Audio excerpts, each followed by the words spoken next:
আসসালামু আলাইকুম রহমতুল্লাহ। কেউ কেউ সিরাত ইবনে ইসহাক এবং সিরাত ইবনে হিশাম সম্পর্কে জানতে চেয়েছেন। তো আমরা এখন প্রাথমিক কিছু আলাপ করবো এই দুই সিরাত সম্পর্কে। এটা অবশ্যই তালিবুল ইলমদের জন্য নয়, তারা এই বিষয়ে আরও বেশি জানেন এবং জানতে আগ্রহী হলে আরও বেশি জানার সুযোগ আছে তাদের সামনে। আমরা যারা সাধারণ মানুষ, আমাদের জন্য আমরা প্রাথমিক কিছু কথাবার্তা বলবো।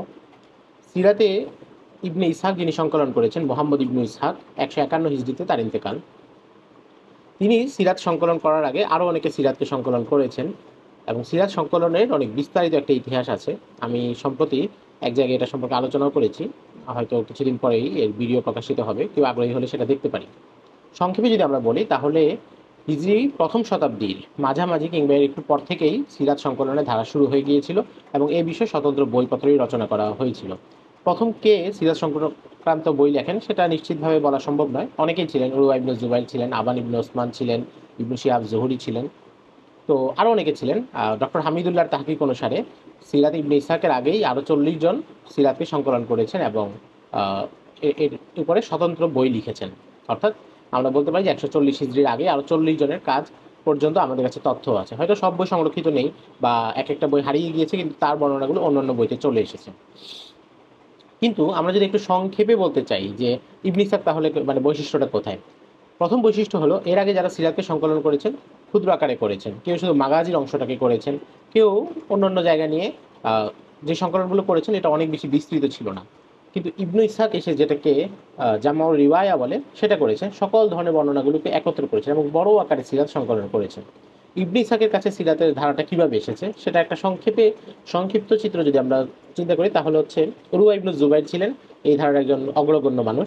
তিনি হজরত আয়েশা রাদিয়াল্লাহু তাআলা আনহার ভাগিনা, আব্দুল্লাহ ইবনু জুবাইরের ছোট ভাই, জুবাইর ইবনুল আওয়ামের ছেলে, আবু বকর রাদিয়াল্লাহু তাআলা আনহুর নাতি এবং আসমা বিনতে আবু বকরের ছেলে। এবং তিনি আয়েশা রাদিয়াল্লাহু তাআলা আনহার কাছে অনেক ইলম শিখেছিলেন। মদিনার 7 ফকির একজন ছিলেন, অনেক বড় ইলমি মানুষ ছিলেন। এবং ইবনু শিহাব জুহরি তার সম্পর্কে বলেছেন যে কানা উরওয়া বাহরান লা ইউনজাফু, উরওয়ার ইলমের এমন এক সাগর, এটা কখনো শুকায় না। এখানে যত বালতি ফেলা হোক এখান থেকে পানি কখনো, মানে ইলমের এই ধারাকে কমানো সম্ভব নয়। তো উরওয়া ইবনু জুবাইর কিতাবুল মাগাজি সংকলন করেন এবং উরওয়া ইবনু জুবাইর অনেক সাহাবীদের কাছে পড়াশোনা করেছেন, তাদের কাছ থেকে ইলম নিয়েছেন, অন্যদের সাথে সম্পর্ক ছিল, তিনি মদিনায় ছিলেন। ফলে সকল বিষয়ের প্রত্যক্ষদর্শী যারা ছিলেন অনেককে তিনি পেয়েছেন। উরওয়া ইবনু জুবাইরের কাছ থেকে তার এই ভান্ডারে একটা বড় ইলমের ভান্ডার আসে ইবনু শিহাব জোহরির কাছে। এবং ইবনু শিহাব জোহরিও কিতাবুল মাগাজি সংকলন করেন। ইবনু শিহাব জোহরির ছাত্রদের মধ্যে 3 জন গুরুত্বপূর্ণ ছিলেন যারা সিরাত সংকলন করেছেন। একজন হচ্ছে মামার ইবনুল রাশেদ, আরেকজন হচ্ছেন মুসা বিন উকবা, আরেকজন হচ্ছেন মোহাম্মদ বিন ইসহাক। মুসা বিন উকবার সিরাতটা অনেক বিখ্যাত ছিল, ইমাম মালিক রাহিমাহুল্লাহ এটাকে প্রাধান্য দিতেন। মামার বিন রাশেদের যে সিরাত ছিল সেটা ইবনুল নাদিমের আল ফিহরিস্তের উল্লেখ পাওয়া যায়, কিন্তু এটা পরে কপি পাওয়া যায়নি। এবং মামার বিন রাশেদ থেকে আবার সিরাতের এই ইলম চলে গেছে তার ছাত্র ইমাম আব্দুর রাজ্জাক আস-সানাআনীর কাছে, যিনি মুসান্নাফে আব্দুর রাজ্জাকের সংকলক। তো এই ধারাটা অনেক বড়। আমরা যদি কেউ আগ্রহী হই তাহলে কাজী আথার মুবারকপুরি রাহিমাহুল্লাহ তাদবিনে সিয়ার ও মাগাজি এই বইটা পড়তে পারি, সেখানে উনি খুব চমৎকারভাবে এই বিষয়গুলো দেখিয়েছেন। কিন্তু ইবনু ইসহাকের কাছে আমরা যেটা দেখলাম যে উরওয়া ইবনু জুবাইর হয়ে ইবনু শিহাব জুহরি হয়ে ইবনু ইসহাকের কাছে এসেছে। কিন্তু ইবনু ইসহাক শুধু এই ধারার উপরেই সন্তুষ্ট থাকেননি, তিনি আরও খুঁজেছেন, নিজে যাতায়াত করেছেন এবং নানা জায়গা থেকে বর্ণনা নিয়ে সিরাতে ইবনে ইসহাক লিখেছেন। ইবনে ইসহাকের উপরে অনেকের কিছু কিছু আপত্তি পাওয়া যায়, কিন্তু আমি সামগ্রিকভাবে তিনি নির্ভরযোগ্য ছিলেন। কিন্তু তার অনেক বর্ণনা মুনকাতি পর্যায়ের আছে।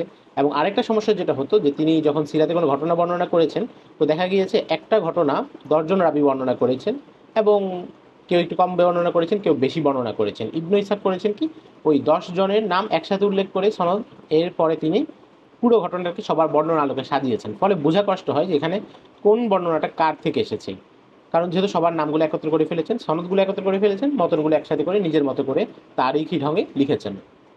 এই জন্য একটা বড় আপত্তি আছে। আবার কিছু মুনকাতি সনদও আছে, কিছু ক্ষেত্রে একটু আপত্তি তোলা যায়, এই ধরনের ব্যাপারও আছে। ওইটা ভিন্ন আলোচনা, শাস্ত্রীয় আলোচনা। কিন্তু আমরা মোটা দাগে বলতে পারি যে ইবনু ইসহাক একজন গুরুত্বপূর্ণ সিরাত সংকলক এবং প্রথম যিনি বিপুল আকারে সিরাতের তথ্যকে সংকলন করেছেন। এবং পরবর্তীতে আসলে সিরাতে যত কাজ হয়েছে ইবনু ইসহাকের এই সোর্সকে অবলম্বন করেই হয়েছে। কীভাবে হয়েছে সেটা আমরা একটু পরে দেখাবো। ইবনু ইসহাক তার যে সিরাত সংকলন করেছেন এটা 3টা ধাপ ছিল, 3টা অধ্যায়, বড় অধ্যায় ছিল। প্রথম অধ্যায় যেটা ছিল সেটা ছিল কিতাবুল মুক্তাদা, এবং এখানে তিনি পৃথিবীর শুরু থেকে আদম আলাইহিস সালামের সময়কাল থেকে নবীজির পূর্বপুরুষ মাদ ইবনে আদনান পর্যন্ত যে সময়কাল, এই পুরো ইতিহাসটা লিখেছেন। দ্বিতীয় খণ্ড ছিল আল মাবাস, সেখানে তিনি মাদ ইবনে আদনান থেকে নবীজির জীবনী এগুলো লিখেছেন। 3 নম্বর খণ্ড ছিল কিতাবুল মাগাজি, যেখানে নবীজির জিহাদগুলোর বিবরণ দিয়েছেন। তো ইবনু ইসহাক যখন এটা সংকলন করেন, এরপরে তার ছাত্রদের মাধ্যমে বিভিন্ন কপি ছড়িয়ে দিতে থাকেন। আগে বইপত্র রচনার যে ধারাটা ছিল সেটা কিন্তু বর্তমানের মতো না, আমরা হয়তো কিছুটা জানি। আগের যে ধারাটা ছিল সেখানে মানুষ বইপত্র রচনা করতেন, তিনি হয়তো সেটা তার ক্লাসে পড়াতেন, ছাত্ররা আবার লিখে নিত, অথবা তার কাছে একটা কপি থাকতো, যেহেতু তখন ছাপাখানা ছিল না, তার ছাত্ররা তার সেই কপি থেকে দেখে নকল করে নিত। তো এরপরে ছাত্রের কাছে ওই কিতাবটা একটা কপি থাকতো, আবার কখনো ছাত্র ওই কিতাবের উপর তার কোনো সংযুক্তি থাকলে বা আপত্তি থাকলে সেটা লিখতো। ফলে তার কপিতে এমন কিছু জিনিস পাওয়া যেত যেটা তার ওস্তাদের কপিতে ছিল না। তো এই জন্য আমরা দেখি বহু কিতাবের ব্যাপারে বলা হয় যে এই কিতাবটা, এই যে কপিটা সেটা হচ্ছে অমুকের রাওয়ায়েত। অমুকের রাওয়ায়েতে মানে কি, তিনি এটাকে হয়তো সংযোজন বিয়োজন করেছেন বা তিনিই নকল করেছেন, এটা সরাসরি লেখকের কপিটা না, এটা আরেকজনের রাওয়ায়েতে। তো এটা একটা খুব ইন্টারেস্টিং বিষয়। এবং ইসলামিক জ্ঞান শাস্ত্রে বইপত্র লেখার ক্ষেত্রে, বইপত্র যাচাইয়ের ক্ষেত্রে যে অনেকগুলো ধারা আছে, এটা অনেক বড় একটা বিস্তৃত বিষয়। কিন্তু সংক্ষেপে আমরা যদি কেউ আগ্রহী হই যে আসলে মুসলমানরা কিভাবে তাদের বইপত্রগুলো রচনা করতেন, সংকলন করতেন, সংরক্ষণ করতেন, ওয়ারাকদের কি ভূমিকা ছিল, এবং এখন যেমন ছাপাখানা আছে, প্রেস আছে, তখন তো এগুলো ছিল না। তাহলে একটা বই রচনার পরে হাজার হাজার কপি কিভাবে তৈরি হতো, বিশ্বের বিভিন্ন জায়গায় কিভাবে ছড়িয়ে যেত, এই ব্যাপারগুলো কিভাবে হতো, এটা যদি আমরা জানতে আগ্রহী হই। এই ব্যাপারে অনেক কাজ আছে, কিন্তু সংক্ষেপে আমরা যারা মানে সাধারণ মানুষ, আমার আলোচনাগুলো আসলে আমার মতো যারা আছেন তাদের জন্য, স্কুল কলেজের, আমরা এই ব্যাপারে জানতে চাই, তাহলে ফ্রান্স রোজেনথলের একটা বই আছে, the technique and approach of Muslim scholarship, এই বইটা পড়তে পারি, খুব ছোট। এখানে মূলত কাজী বদরুদ্দিন ইবনে জামার যে কিতাব তাজকিরাত সামিউল মুতাকাল্লিম, এটা এবং আরেকটা কিতাবের উপর নির্ভর করে মুসলমানদের পুরো জ্ঞান চর্চার যে ধারাটা ছিল এটাকে সংক্ষেপে আলোচনা করেছে। এটা খুব চমৎকার, কীভাবে তারা বই লিখতেন, বই সংরক্ষণ করতেন, এবং কীভাবে রদ করতেন, ক্রিটিক করতেন, পর্যালোচনা করতেন, এই ব্যাপারগুলো এখানে আলোচনা আছে। খুবই চমৎকার একটা বই। এবং ফ্রান্স রোজেনথল কিন্তু বড় মানুষ, উনি হচ্ছে ইবনে খালদুনের অনুবাদ করেছিলেন। তো আমরা যেটা বলছি যে ইবনু ইসহাক যখন এটা লিখেছেন, তার থেকেও তার বইটা, তার যে কিতাবটা, এটা বিভিন্ন রেওয়ায়েতে এসেছে। 15-16টা বর্ণনা পাওয়া যায়, ইউনুস ইবনে বুকাইরের রেওয়ায়েত পাওয়া যায়, জিয়াদ বিন আব্দুল্লাহ আল বাক্কাইর রেওয়ায়েত পাওয়া যায়, সালামা বিন ফজল আল আবরাসের রেওয়ায়েত পাওয়া যায়, মোহাম্মদ ইবনে সালামা আল হাররানির রেওয়ায়েত পাওয়া যায়, বিভিন্ন বর্ণনা এগুলো এসেছে। এরকম একটা রেওয়ায়েত জিয়াদ বিন আব্দুল্লাহ আল বাক্কাইর মাধ্যমে এসেছে ইবনু হিশামের হাতে, আবু আবু মোহাম্মদ আব্দুল মালিক ইবনু হিশাম। ইবনু হিশাম একজন বড় আলেম ছিলেন এবং তিনি অনেক বড় আলেমদের ছাত্র ছিলেন, যেমন বিখ্যাত আরবি ভাষাবিদ আবু উবাইদ মামার ইবনুল মুসান্না, যার থেকে ইমাম বুখারী রহিমাহুল্লাহ অনেক ক্ষেত্রে কোনো আরবি শব্দের তাহকিকের জন্য তার হাওয়ালা দিয়েছেন বা রেফারেন্স দিয়েছেন। তারও ছাত্র ছিলেন ইবনু হিশাম। ইবনু হিশামের কাছে যখন তার ওস্তাদ জিয়াদ বিন আব্দুল্লাহ আল বাক্কাইর রেওয়ায়েতটা এলো, রেওয়ায়েতের মাধ্যমে সিরাত ইবনে ইসহাক এলো, তখন তিনি এটাকে চিন্তা করলেন যে এটাকে পরিমার্জন করতে হবে এবং আরও সাজাতে হবে। তো তিনি নতুন একটা ধারণায় কাজ শুরু করলেন ইবনে ইসহাকের সিরাতটার উপরেই। তিনি নিজে কিন্তু করছেন না, তিনি চিন্তা করলেন যে শুরুতে যেটা আছে কিতাবুল মুক্তাদা, একেবারে আদম আলাইহিস সালামের শুরু থেকে পৃথিবীর সব আলোচনা মাদ ইবনে আদনান পর্যন্ত, এটা তো দরকার নেই, এত বিস্তৃত আলোচনা নবীজির জীবনের সাথে প্রাসঙ্গিক না। তো উনি করলেন কি, এটাকে একেবারে ছোট করে ফেললেন এবং 15-20 পৃষ্ঠার মধ্যে পুরো আলোচনাটা নিয়ে আসলেন একেবারে সংক্ষিপ্ত করে। কিতাবুল মাবাসটা তিনি সেটা রাখলেন এবং সেটা নিয়ে উনি দেখলেন যে ইবনে ইসহাক এখানে অনেক বর্ণনা এনেছেন যেটা বুঝাই যায় যে জাল বানোয়ার, তো সেগুলো তিনি বাদ দিলেন। অনেক বিস্তৃত বিস্তৃত বিশাল বিশাল কবিতা এনেছেন। ইবনে ইসহাক মনে হলো যে এই কবিতাগুলো হয়তো মানোত্তীর্ণ নয়, আরবি কাব্যের যে নির্দিষ্ট মান আছে সেটা রক্ষা করে না, কিংবা হয়তো এই কবিতাগুলো দরকার নাই, এত বড় কবিতা, তিনি সেগুলো বাদ দিলেন। কোথাও তার মনে হয়েছে কিছু শব্দ দুর্বোধ্য আছে, তো এটা ব্যাখ্যা করা দরকার, তিনি সেটা ব্যাখ্যা করে দিলেন। আবার কিছু জায়গায় তিনি এমন জিনিসও বাদ দিয়েছেন, এবং তার একটা মানহাজ ছিল এক্ষেত্রে, সেটা আমরা বলি যে ধরুন কোনো একজন সাহাবী বা তাদের বংশের কেউ ইসলাম গ্রহণের আগে নবীজির ব্যাপারে অনেক আপত্তিকর কথা বলেছেন, এরকম অনেকের ব্যাপারে বর্ণনা পাওয়া যায়। আবু সুফিয়ান বিন হারিস বিন আব্দুল মুত্তালিব নবীজির চাচাতো ভাই ছিলেন, তিনি নবীজির ব্যাপারে অনেক কটূক্তিমূলক কবিতা লিখেছিলেন, পরে ইসলাম গ্রহণ করেছেন, আবার নবীজির প্রশস্তিতেও অনেক বেশি কবিতা রচনা করেছেন। তো ইবনু হিশাম মনে করলেন যে পূর্ব জীবনে তারা এই যে কথাগুলো বলেছেন সেগুলো উল্লেখ করার দ্বারা ফায়দা কি, এটা দ্বারা তারা তো মুসলমান হয়ে গিয়েছেন, মানুষের মধ্যে এখন আর একটা কষ্ট হবে এবং তার বংশধরদের মধ্যে কষ্ট হবে, তো এগুলো উনি বাদ দিলেন। যদিও এখানে সাথে দ্বিমত করার সুযোগ আছে, যে ইতিহাসের তথ্য হিসাবে আগে পরে সবগুলোই রাখা যেতে পারে, কিন্তু ইবনে হিশাম মনে করলেন যে এখন আর এটা দরকার নেই, উনি এই জাতীয় অনেক কথাও বাদ দিলেন। এরপরে তিনি ইবনে হিশামের যে বর্ণনাগুলো এটাকে একটা সুন্দর বিন্যাস আকারে সাজালেন এবং অনেক জায়গায় লম্বা সনদ আছে, তিনি সনদটা বাদ দিয়ে দিলেন। এটা করে তিনি সিরাতে ইবনে হিশামটা সংকলন করেন, অর্থাৎ যেটা হচ্ছে ইবনে ইসহাকের সিরাতের একটা পরিমার্জিত রূপ, যেখানে তিনি অনেক কিছু বাদ দিয়েছেন, আবার অনেক জায়গায় নিজের পক্ষ থেকে কোনো কথা সংযোজন করেছেন, কিন্তু আবার তিনি বলে দিয়েছেন যে এটা আমার কথা, এটা ইবনে ইসহাকের কথা, এটা আমার কথা, এটা বোঝা যায়। এবং এগুলো একটা ইলমে আমানতদারিতার বিষয়, আগে যারা বই রচনা করতেন তাদের এখানে এই সততাগুলো খুবই গুরুত্বপূর্ণ ছিল এবং এগুলো তারা রক্ষা করতেন। এগুলো নিয়েও স্বতন্ত্র আলোচনা আছে, আমরা যদি কখনো সুযোগ পাই সংক্ষেপে এগুলো নিয়ে আমাদের জানাশোনা অনুসারে সামান্য কিছু আলোচনা করতে পারি। তো ইবনে হিশাম যেটা মূলত করলেন, যে এটাকে সংক্ষিপ্ত করলেন এবং পরিমার্জিত করলেন, এটাকে একটু শোধন করলেন, যেখানে কিছু যে ব্যাপারগুলো গ্যাপ ছিল সেগুলোকে তিনি পরিষ্কার করলেন। এবং পরবর্তীতে সিরাতের যে পুরো ধারাটা সেটা কাজ হয়েছে ইবনে হিশামের সিরাতকে নির্ভর করে। কিন্তু ইবনে হিশামের সিরাতটা আসলে কোনটা? ইবনে ইসহাকের সিরাতটা পরিমার্জিত। এবং পরবর্তীতে হচ্ছে ইবনে ইসহাকের সিরাতটা হারিয়ে গিয়েছে, এর কিছু খণ্ড পাওয়া যায়, অল্প কিছু নুসখা পাওয়া যায়, কিন্তু পুরো সিরাতটা সামগ্রিকতা আকারে আর পাওয়া যায়নি। কিন্তু বিভিন্ন জনের বর্ণনার মাধ্যমে বিভিন্ন তথ্য তো পাওয়াই যায়। ইবনে হিশামের সিরাতের উপরে অনেকে কাজ করেছেন এবং গত 1400 বছর ধরে এটার উপরে কাজ হচ্ছে, অনুবাদ হচ্ছে, ব্যাখ্যা গ্রন্থ হচ্ছে, নানাভাবে কাজ হচ্ছে। এর মধ্যে যেগুলো প্রসিদ্ধ ব্যাখ্যা গ্রন্থ ইবনে হিশামের সিরাতের, একটা প্রসিদ্ধ ব্যাখ্যা গ্রন্থ হচ্ছে আল্লামা সুহাইলি রাহিমাহুল্লাহ, উনি মরক্কোর আলেম ছিলেন, ওনার লেখা বই আর রাউজুল উনুফ কয়েক খণ্ডে। আল্লামা সুহাইলি রাহিমাহুল্লাহ উনি অল্প বয়সে অন্ধ হয়ে যান, অনেক বড় ফকিহ ছিলেন, বড় আলেম ছিলেন, ভাষাবিদ ছিলেন। উনি ইবনে হিশামের সিরাতকে ব্যাখ্যা করেছেন এবং সেখানে অনেক ধরনের আলোচনা করেছেন। সিরাতে কোনো ঘটনা থেকে কোনো ফিক্কি ঘটনা জানা গেলে সেটা আলোচনা করেছেন, কোনো শব্দের তাহকিকের ব্যাপার থাকলে সেটা আলোচনা করেছেন, কোনো ঘটনার ব্যাপারে তার আপত্তি থাকলে সেটা জানিয়েছেন। আর রজুল উনুফ খুবই বিখ্যাত এবং একটা এলমি সরা। তো এগুলো আসলে বাংলা অনুবাদ হয়নি। তো এটা হচ্ছে সোহাইলি রাহিমাহুল্লাহর কাজ। হানাফি মাযহাবের একজন বড় আলেম ছিলেন আল্লামা আলাউদ্দিন মোগলতাই বিন কিলিজ, তিনিও ইবনে হিশামের সিরাতের উপরে ব্যাখ্যা গ্রন্থ করেছেন। তার যেই ব্যাখ্যা গ্রন্থ এটার নাম হচ্ছে আয-যাহরুল বাসিম ফি সিয়ারি আবিল কাসিম। এখানে তিনি ইবনে হিশাম এবং সুহাইলি তাদের উপরে তার যদি কোনো পর্যালোচনা থাকে এবং মন্তব্য থাকে সেটা করেছেন, এবং অনেক জায়গায় ব্যাখ্যা করেছেন, এবং কোথাও যদি ক্রিটিক করা জরুরি মনে করেছেন সেগুলো করেছেন। আরেকজন ছিলেন আবু যর আল খুশানি, তিনি আল ইমলাউল মুখতাসার ফি গরিব সিয়ার এই নামে একটা সংকলন করেছেন এবং সেখানে তিনি মূলত দুর্বোধ্য যে শব্দগুলো সেগুলো তাহকিক আকারে প্রকাশ করেছেন। এর বাইরে আরও বিভিন্ন আঙ্গিকে কাজ হয়েছে। আল্লামা সাখাবী রাহিমাহুল্লাহর লেখা থেকে জানা যায় যে ইবনু হাজার আসকালানী রাহিমাহুল্লাহ সিরাতে ইবনে হিশামের একটি আহ, সংস্করণ বা তাহকিক করেছেন, যে এখানে বর্ণিত হাদিসগুলোর মান তাখরিজ করেছিলেন, কিন্তু এটা পরে পাওয়া যায়নি, এটা হারিয়ে গিয়েছে। আবার কেউ কেউ আরবিতে পুরোটাকে অনুবাদ করেছেন, মানে আরবিতে কবিতা আকারে পুরো সিরাত ইবনে হিশামকে লিখেছেন, এমনও অনেকে কাজ করেছেন। আবার আধুনিককালে অনেকে সিরাত ইবনে হিশামকে আবার মুখতাসার করেছেন, আবার তাহজিব করেছেন। সিরাত ইবনে হিশাম কিন্তু ইবনে ইসহাকের পরিমার্জিত সংক্ষেপিত রূপ, কিন্তু আধুনিককালে আবার এটাকে সংক্ষেপণ করা হয়েছে। এবং এর মধ্যে সবচেয়ে বিখ্যাত যে কপিটা সেটা হচ্ছে ওস্তাদ আব্দুস সালাম হারুনের কপি, যিনি একজন বড় মুহাক্কিক ছিলেন এবং আধুনিককালে তাহকিক ও তুরাসের ধারা যাদের হাতে শুরু তাদের একজন প্রথম সারির ব্যক্তিত্ব এবং প্রথম দিকের ব্যক্তিত্ব ছিলেন ওস্তাদ আব্দুস সালাম হারুন। মজার ব্যাপার হচ্ছে ওস্তাদ আব্দুস সালাম হারুনের যে কপি সিরাত ইবনে হিশামের সেটা বাংলা অনুবাদ হয়েছে, আমি এটা আজকে জানলাম।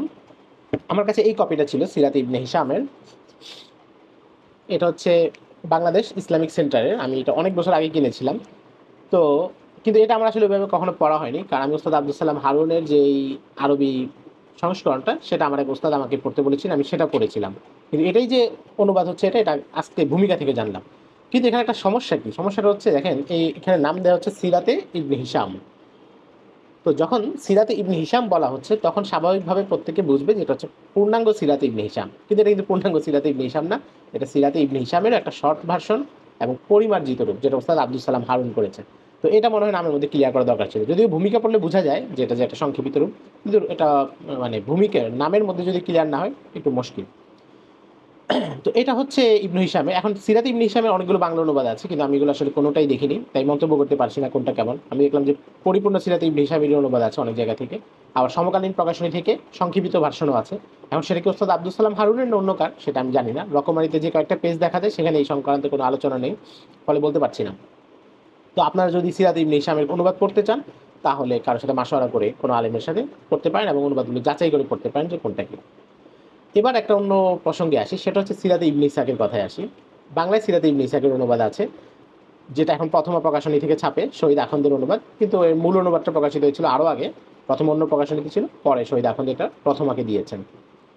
এখন ওই যে অনুবাদটা সিরাতে ইবনে ইসহাক নামে প্রসিদ্ধ, এটা আসলে এটার হাকিকত কি, এটা কিন্তু হচ্ছে উনি আরবি থেকে অনুবাদ করেন নাই, উনি এটা অনুবাদ করেছেন ইংরেজি থেকে। ইংরেজিতে সিরাতে ইবনে ইসহাক নামে সিরাতে ইবনে ইসহাকের তর্জমা প্রকাশ করেছেন আলফ্রেড গিয়ম নামে একজন ওরিয়েন্টালিস্ট 1955 সালে। অক্সফোর্ড ইউনিভার্সিটি প্রেস থেকে এটা ছাপা হয়েছে এবং এটা নানা ধরনের সংস্করণ হয়েছে, করাচি থেকে বের হয়েছে, লন্ডন থেকে বের হয়েছে, বিভিন্ন প্রচুর সংস্করণ বের হয়েছে। আলফ্রেড গিয়মের যেই অনুবাদ সেটাকে সিরাতে ইবনে ইসহাকের অনুবাদ নামে প্রসিদ্ধ, এবং এটার দ্বারা সমস্যা হয় কি সেটা একটু পরে বলছি। কিন্তু আলফ্রেড গিয়ম কিন্তু আসলে সিরাতে ইবনে ইসহাকের অনুবাদ করেননি। আলফ্রেড গিয়ম যেটা করেছেন তিনি সিরাতে ইবনে এক নম্বর তো হচ্ছে অনুবাদ তিনি করতে পারবেন না, কারণ সিরাতে ইবনে ইসহাক তো পূর্ণাঙ্গ পাওয়াই যায় না, মুসলিম মুহাক্কিকিনরা সারা দুনিয়া চষে পান নাই, অল্প কিছু কপি বাদে, এবং তাও অপূর্ণাঙ্গ।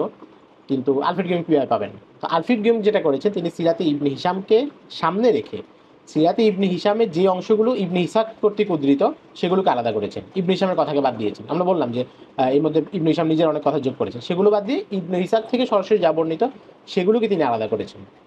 এরপরে আরও বিভিন্ন জায়গায় যেই বর্ণনাগুলো ছড়িয়ে ছিটিয়ে ছিল ইবনে ইসাকের বরাতে, কিন্তু সেটা ইবনে হিশামের সিরাতে নাই, সেগুলোকে তিনি একত্র করেছেন তারিখে তাবারিতে, কিংবা আজরাকির আখবারু মক্কাতে, কিংবা আরও জুবাই বিন বাক্কারের নাসাবু কুরাইশে, কিংবা এই ধরনের আরও যা যা ছিল সেগুলোকে তিনি একত্র করেছেন। কিংবা মোহাম্মদ ইবনে সালাম আল হারানি রাওয়ায়াত, যেগুলো অন্য অন্য কিতাবে আছে কিন্তু ইবনে হিশামের এখানে আসেনি, সেগুলোকে তিনি একত্র করে এটাকে সিরাত ইবনে ইসাক বলতে চাচ্ছেন। কিন্তু দেখুন, এটা কিন্তু উনি ইবনে ইসাকের রাওয়ায়াতগুলো নানা জায়গা থেকে একত্র করেছেন, কিন্তু এটা কিন্তু পূর্ণাঙ্গ সিরাত ইবনে ইসাক না।